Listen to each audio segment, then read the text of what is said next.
아주 마음에 와닿는 드라마 영상 감사합니다. 우리가 봄을 맞아서 매주 이런저런 주제를 가지고 하나님 앞에서 예배하며 우리 자신의 삶을 돌아보는 시간을 갖고 있습니다. 오늘은 두 번째 시간이 되겠습니다.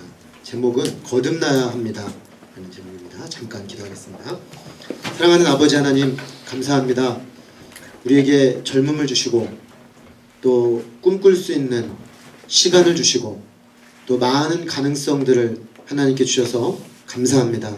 우리에게 있는 이 귀한 젊음과 또 이 시간들을 하나님 앞에서 또 우리 인생을 책임 있게 사는 존재로서 살기를 원하는 마음이 저에게 있습니다. 하나님, 오늘 귀한 말씀을 통해서 정말 의미 있는 삶은 무엇인지, 참된 성공이 무엇인지, 우리가 과연 그것을 어디서 어떻게 구할 수 있는지 배우기를 원합니다.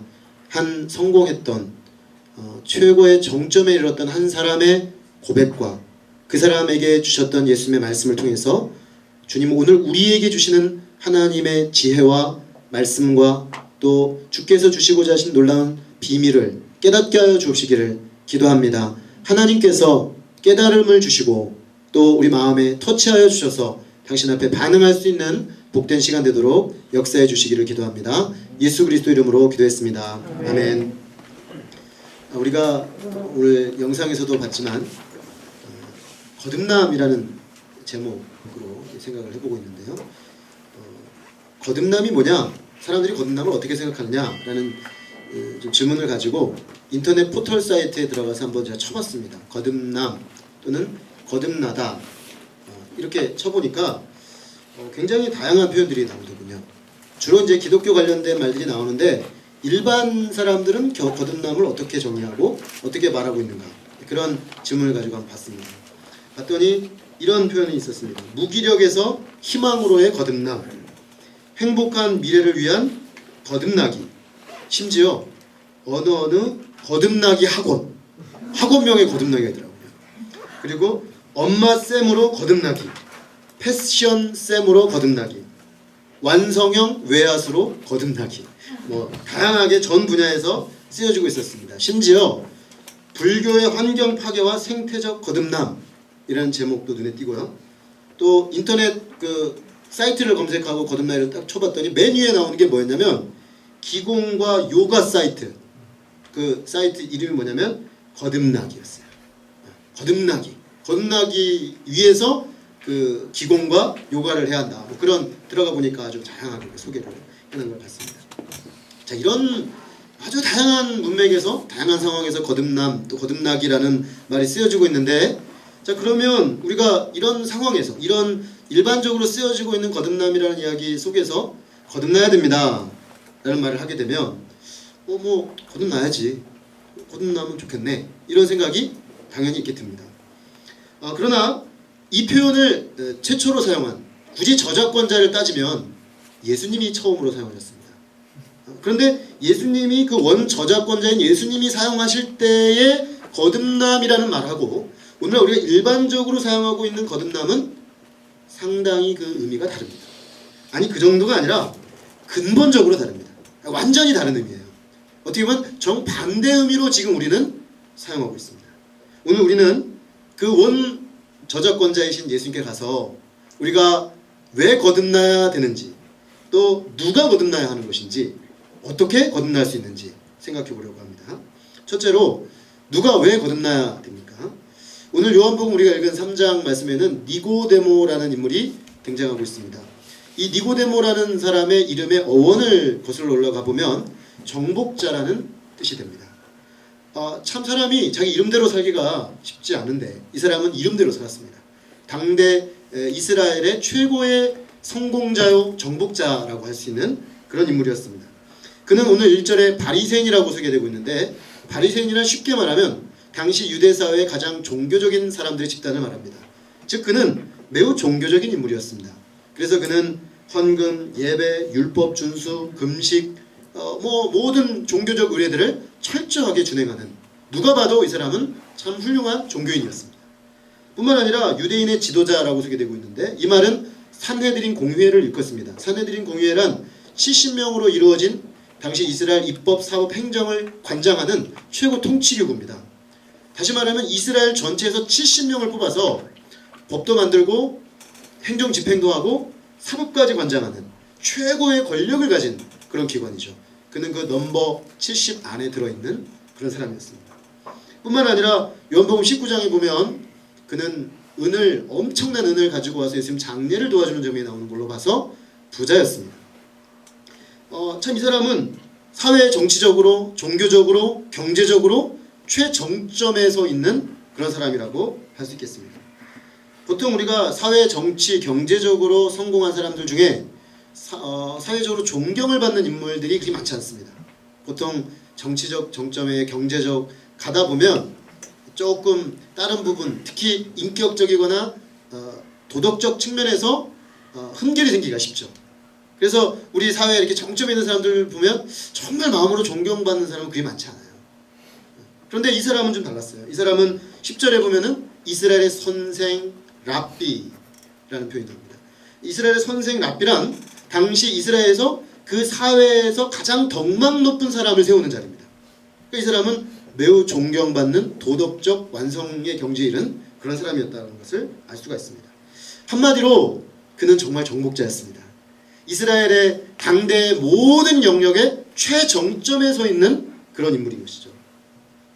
자, 그런데 이스라엘의 최정점에 서 있는 이 정복자 니고데모, 만약에 인생의 행복이 뭐냐, 성공이 뭐냐, 참다운 삶이 뭐냐, 이거에 대해서 이스라엘 사람 중에 누구에게 물을까? 그러면 다들 니고데모 이렇게 대답했을 겁니다.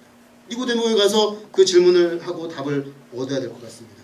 종교적으로도 뭔가 말해줄 수 있는 그런 사람이었습니다.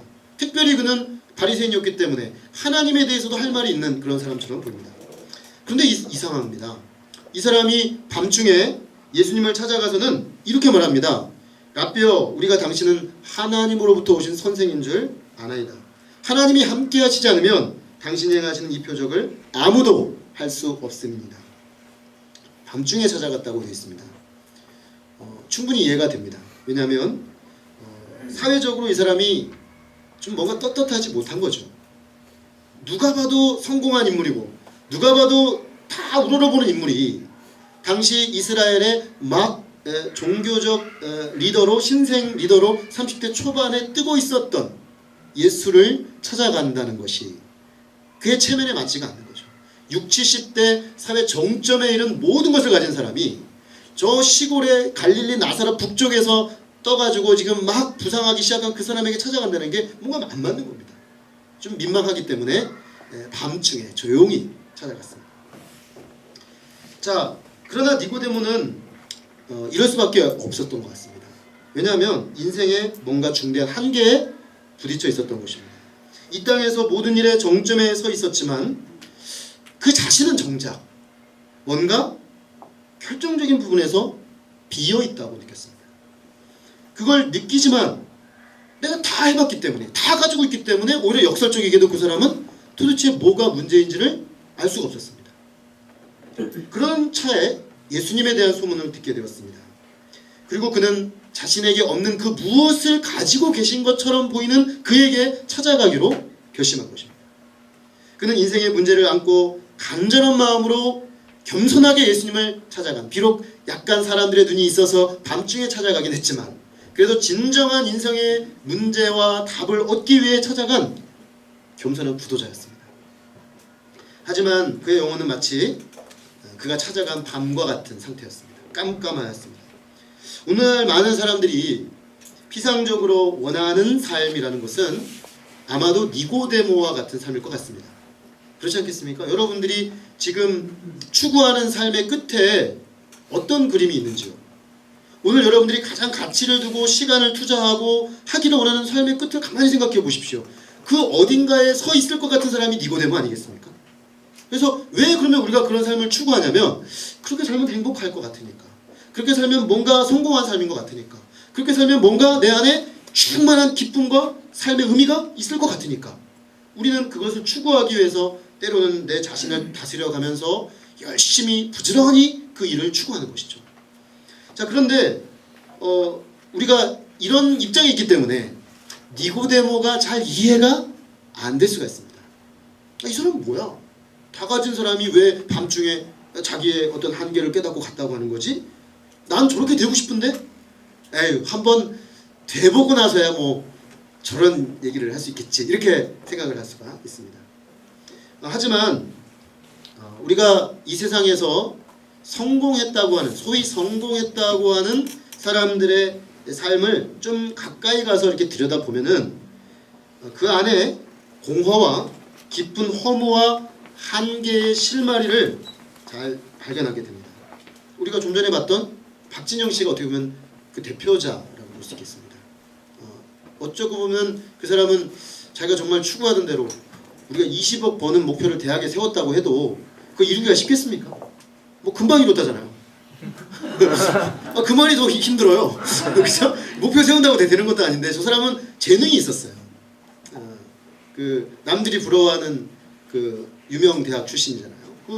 거기 대학 출신에서 그냥 충분히 그렇게 먹고 살 수 있는 사람이었는데 과감하게 음악 쪽에 자신을 투자해가지고 탁월한 그 능력을 발휘해서 정말 탁월한 그 성과를 내서 빠른 속도에 20억을 벌었다는 건. 근데 본인이 말하잖아요. 아, 내가 목표를 잘못 잡았구나. 그래서 명예를 바꿨다죠. 빌보드 차트.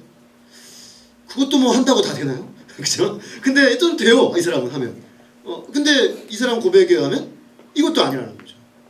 그 사람이 지금 그 곡에 보면, 그죠? 나 놀 만큼 놀아봤어, 뭐 그런 그 노래 보면 진짜 놀아본 사람만이 할 수 있는 노래, 그죠? 그 놀아본 사람의 끝이 무엇인지를 잘 보여주는. 그래서 보면 아닌 거예요. 이 사람이 아니라니까. 그 끝에 우리가 생각하는 것 같은 뭔가 그런 것이 있어 보이는데 사실은 아니구나. 마치 꽃들에게 희망을 그 우리 책에서 보면은 막 맹렬하게 올라가죠. 좀 멀리서 보면 기둥이 보이잖아. 그러니까 저기에 올라가면 뭐가 있을 거라고 생각을 하는 거예요.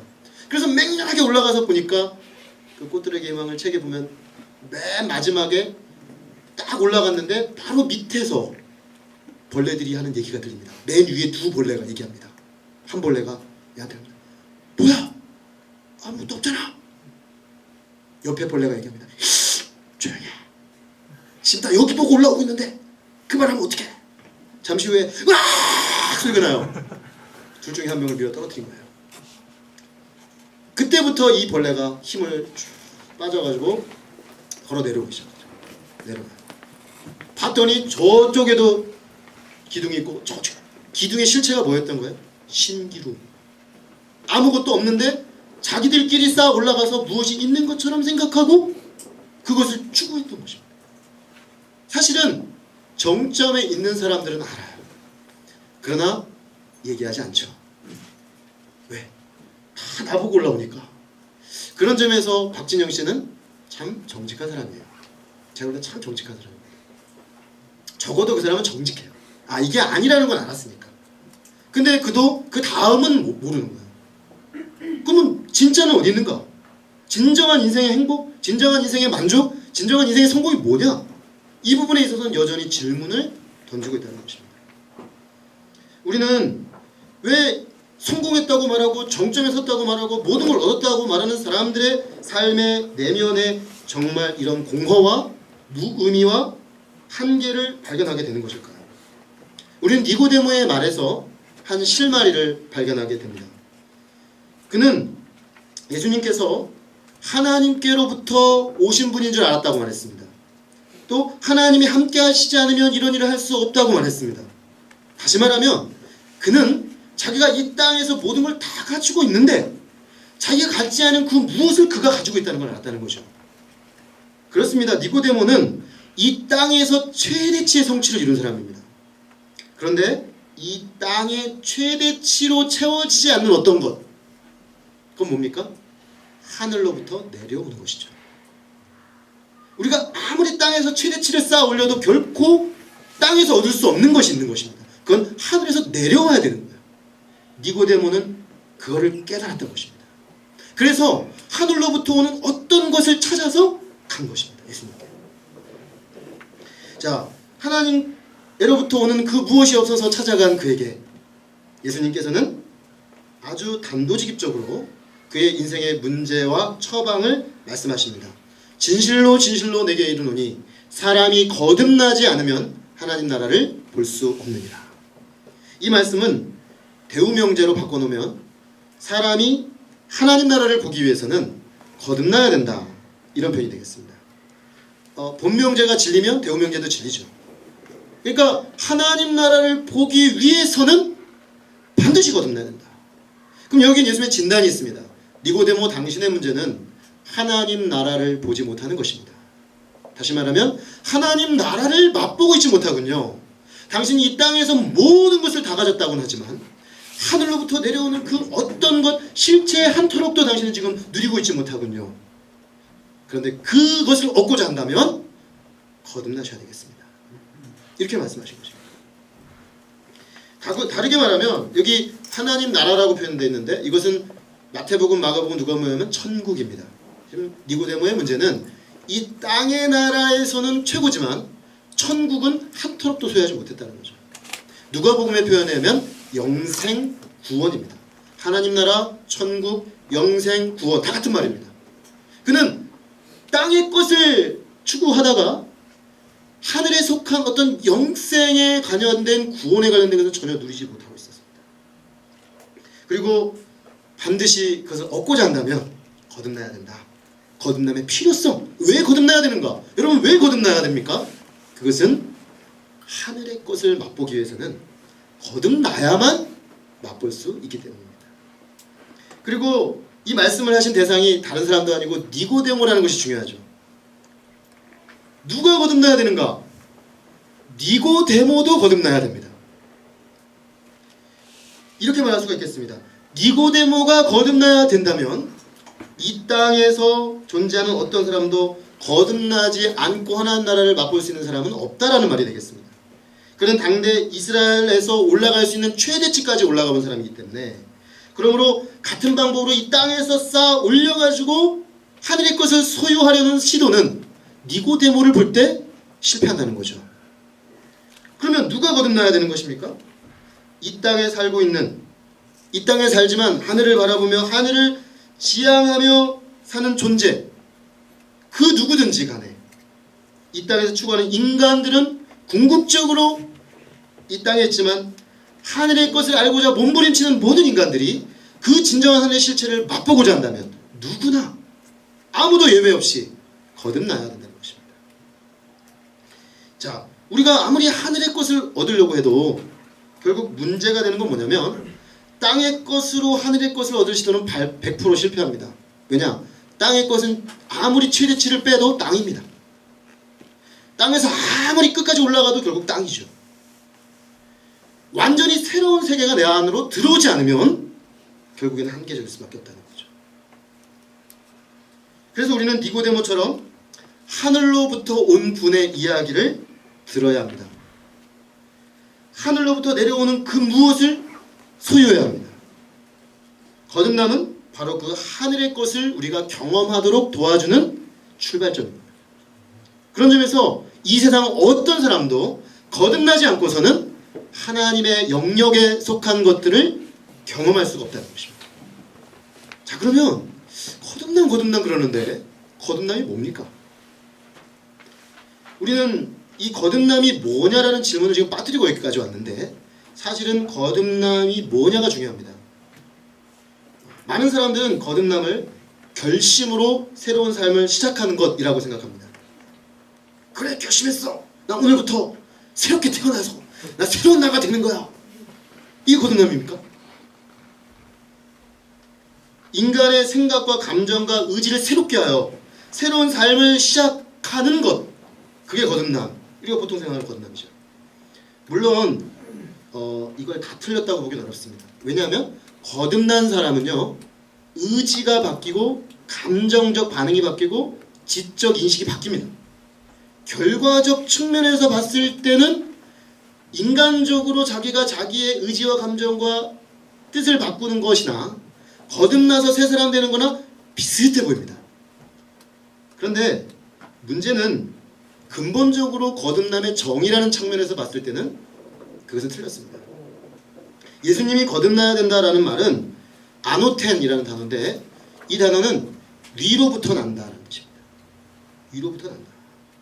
즉 이 땅에서 인간의 결심과 의지로 스스로를 변화시키는 것이 아니고 위로부터 하나님께로부터 태어나서 새롭게 되는 것이죠. 그래서 2차적인 의미가 born again입니다. 위로부터 나서 다시 태어나는 것. 그래서 이것을 일컬어서 기독교 신학자들은 신생, 중생이라고 했습니다. 신생은 new birth, 중생은 regeneration 이렇게 표현합니다. 저는 이것을 한자로 표현했을 때 새로운 신자 신생이기도 하지만 하나님 신신자 신생으로 바꿔도 좋다고 봅니다. 즉 새로운 태어남이란 하나님께로부터 태어나야 한다는 거죠. 하나님께로부터 태어나는 위로부터 나는 것이 새로운 태어남이고 거듭남이고 새로운 인생이라는 것입니다. 자, 여기에 거듭남의 오해의 요소가 어디 있는지가 밝혀지는 것입니다. 니고데모도 예수님께서 거듭나야 한다고 말씀하시자 이렇게 묻습니다. 사람이 늙으면 다시 어떻게 날 수 있습니까? 두 번째 모태에 들어갔다가 날 수 있습니까? 그는 예수님이 말씀하시는 거듭남에서 두 번째 탄생, 새로운 탄생이라는 의미를 읽었습니다. 그도 그런 의미를 읽은 거죠. 다시 태어나야 된다고? 두 번째 또 태어나야 된다고? 이렇게 읽은 거죠. 근데 이해가 안 돼요. 위로부터 남이라는 개념이 없이 그걸 읽으니까 이해가 안 돼요. 아니 그러면 내가 엄마 뱃속으로 또 들어가라고? 또 어떻게 들어가? 말이 안 되잖아. 이런 얘기를 한 겁니다. 그는 위로부터 나는 영적인 탄생이라는 의미로 주님의 거듭남의 의미를 읽지 않았던 것입니다. 순전히 육적인 의미로만 이해했습니다. 자, 이 사람이 매우 종교적인 유대 바리새인이었음에도 불구하고 이 정도밖에 이해를 못했다는 것이 충격적이죠. 그래서 예수님이 그럽니다. 네가 이스라엘 선생으로서 어찌하여 이걸 이해하지 못하느냐. 이해가 안 되는 거예요. 예수님도. 사실은 근데 이게 역설적이게도 종교적인 노력도 땅에 이를 수 있다는 것입니다. 우리가 교회 매주 나오고 교회 와서 내가 무슨 활동을 하고 하나님과 관련된 무언가를 한다고 해서 그 사람이 꼭 영적인 세계를 경험했다라고 볼 수는 없다는 거죠. 니고데모처럼. 하늘로부터 새롭게 태어나는 영적 태어남이 없이 왔다 갔다 할 수 있다는 거예요. 아주 비극적인 거죠. 왜냐하면 그 사람은 뭔가 하늘의 것을 기대하면서 왔다 갔다 하는 건데 사실은 땅의 것만 하고 있는, 뭐냐면 종교적 의를 쌓아가고 있는 것이죠.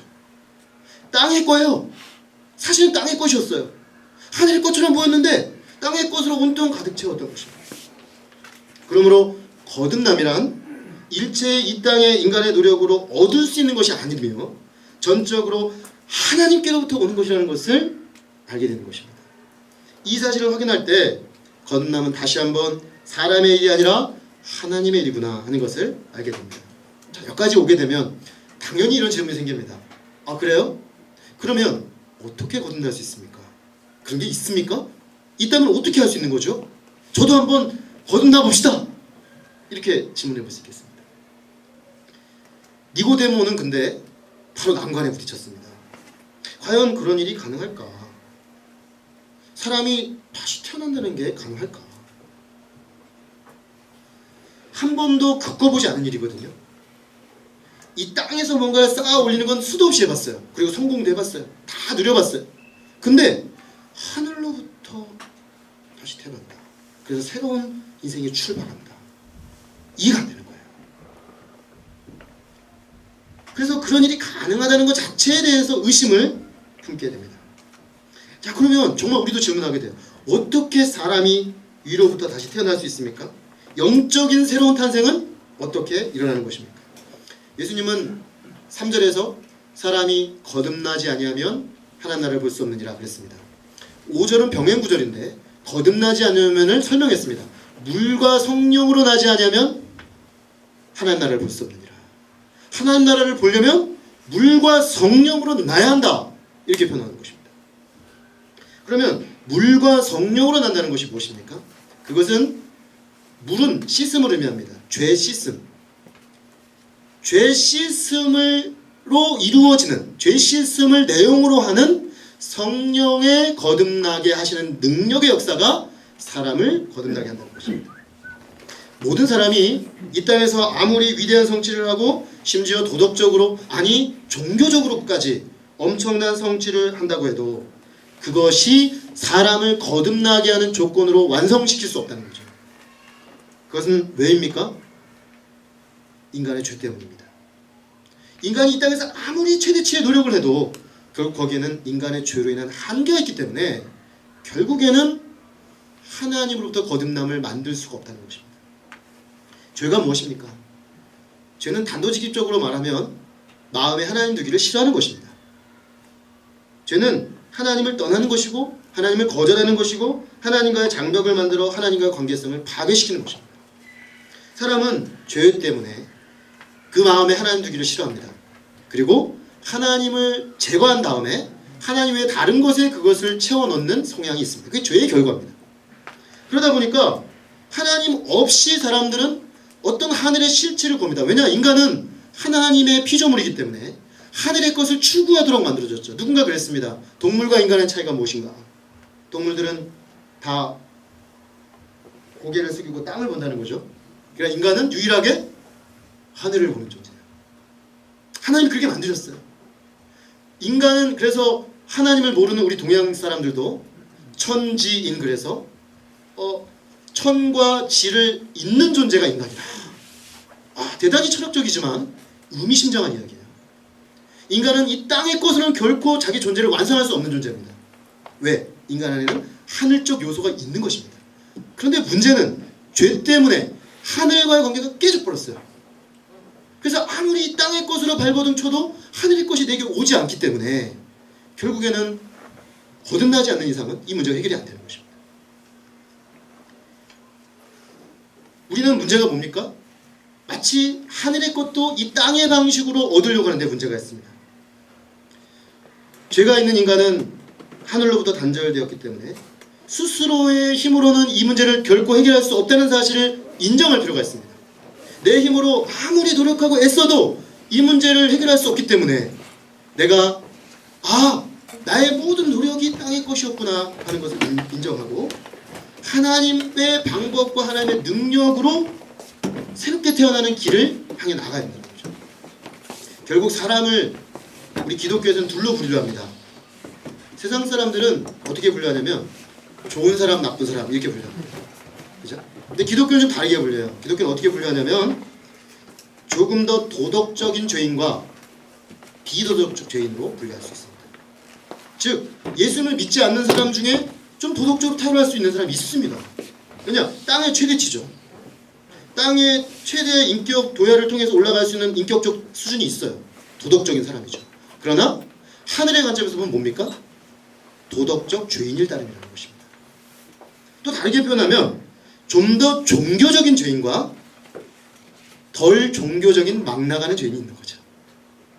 종교성을 띄었다고 해서 그 안에 있는 죄성이 그 자체로 사라지는 것은 아니라는 거죠. 종종 도덕적이고 종교적인 사람들 가운데 아주 도덕적이고 아주 종교성을 많이 띄었음에도 불구하고 세상의 땅의 것을 막 추구하고 사는 사람들보다 땅의 냄새가 더 많이 나는 경우가 있습니다. 그건 왜 그러냐면 근본적으로 하나님께로부터 태어나지 않으면 하늘의 것을 추구한다고 하면서도 사실은 그 안에 땅의 것으로 가득 차 있기 때문에 땅의 냄새가 나는 거예요. 종종 그리스도인이라고 자기는 자칭 말하고 교회를 다닌다고 말하는데 세상 사람보다 더 부패하고, 그것은 그리스도인이 문제가 있다라기보다는 어찌 보면 정말로 거듭나서 하나님 나라 백성으로 변화되지 않은 채로 종교적인 노력만 쌓아 올린 채로 나는 하나님의 사람이야 라고 말하고 있기 때문에 그런 일들이 벌어진다는 거죠.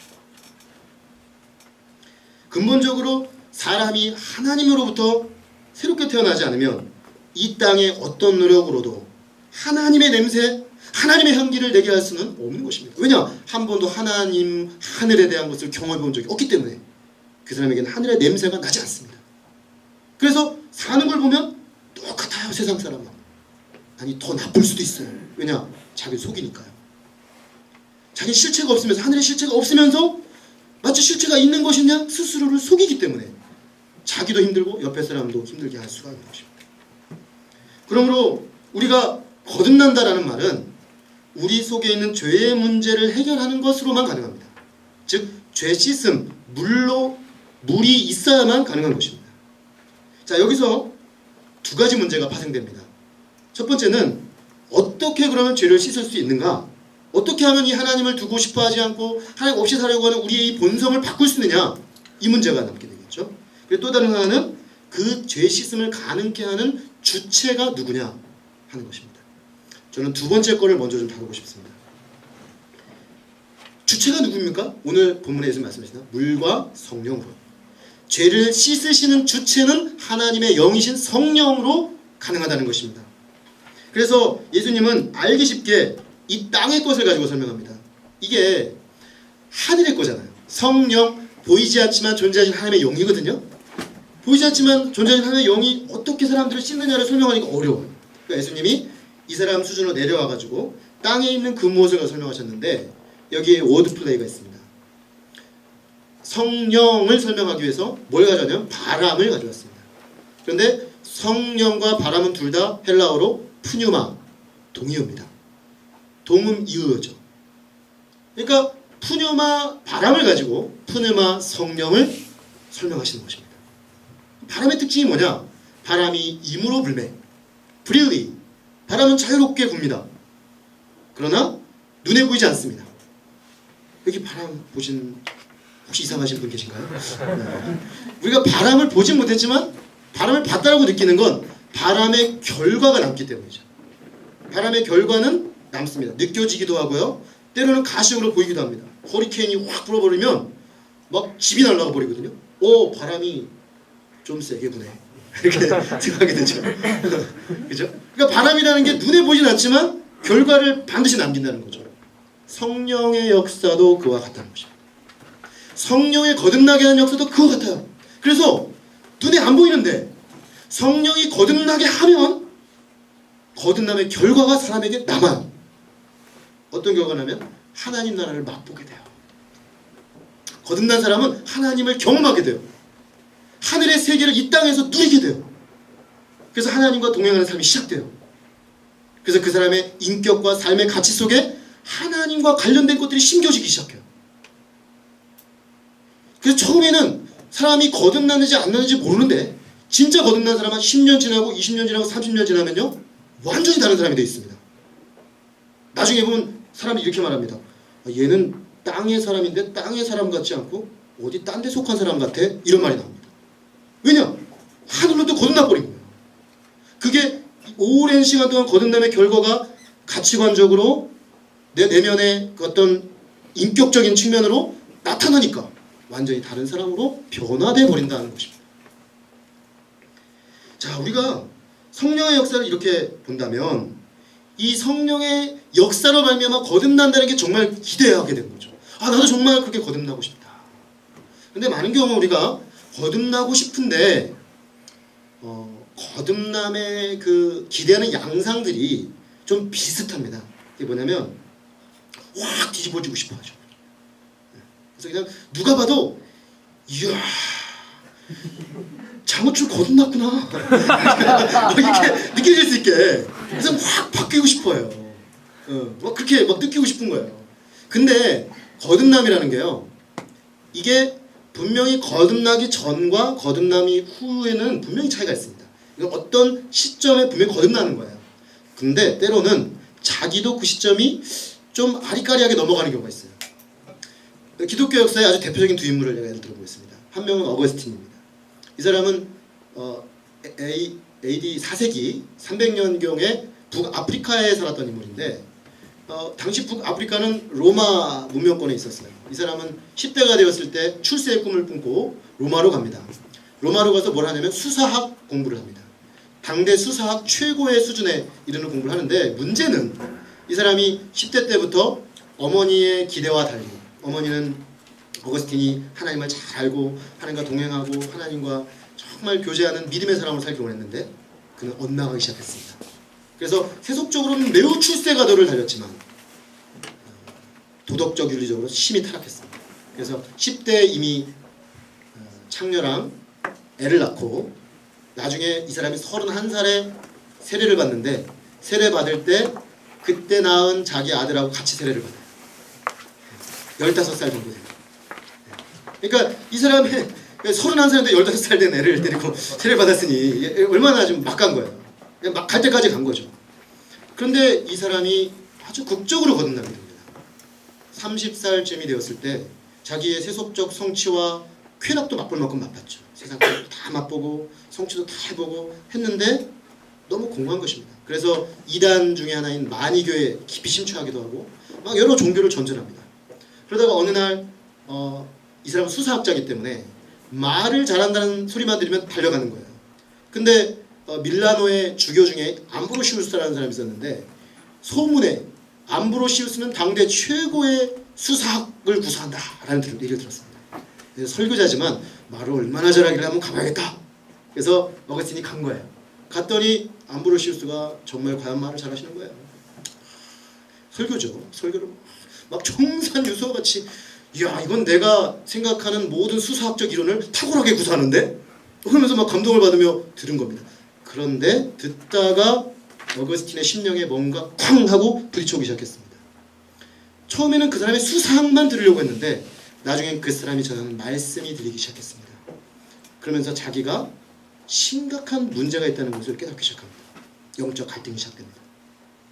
그러다가 어느 날 너무 괴로운 어느 날 자기 내면의 이 죄가 해결되지 않고 하나님에 대한 어떤 것을 얻고 싶지만 결코 얻을 수 없는 자신의 삶으로 인해서 고통하다가 머리를 쥐어뜯으며 뜰에서 거기 사람 표현해 보면 자기 손으로 자기 머리를 쳤다고 했어요.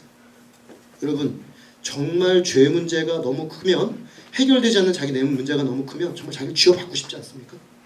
저는 그 어거스틴의 마음이 이해가 돼요. 쥐어받고 있는데 어디선가 애들이 노래를 부르며 놀고 있었어요. 톨레레게 톨레레게 이러면서 톨레레게가 뭐냐면 집어들어 읽어라 그 뜻이에요. 그 순간 섬광과 같이 어거스틴의 마음에 뭔가 딱 부딪혔습니다. 그래 집어 읽어. 그 길로 들어가서 성경을 펴서 읽습니다. 그 편 성경이 로마서 13장 14절 말씀이에요.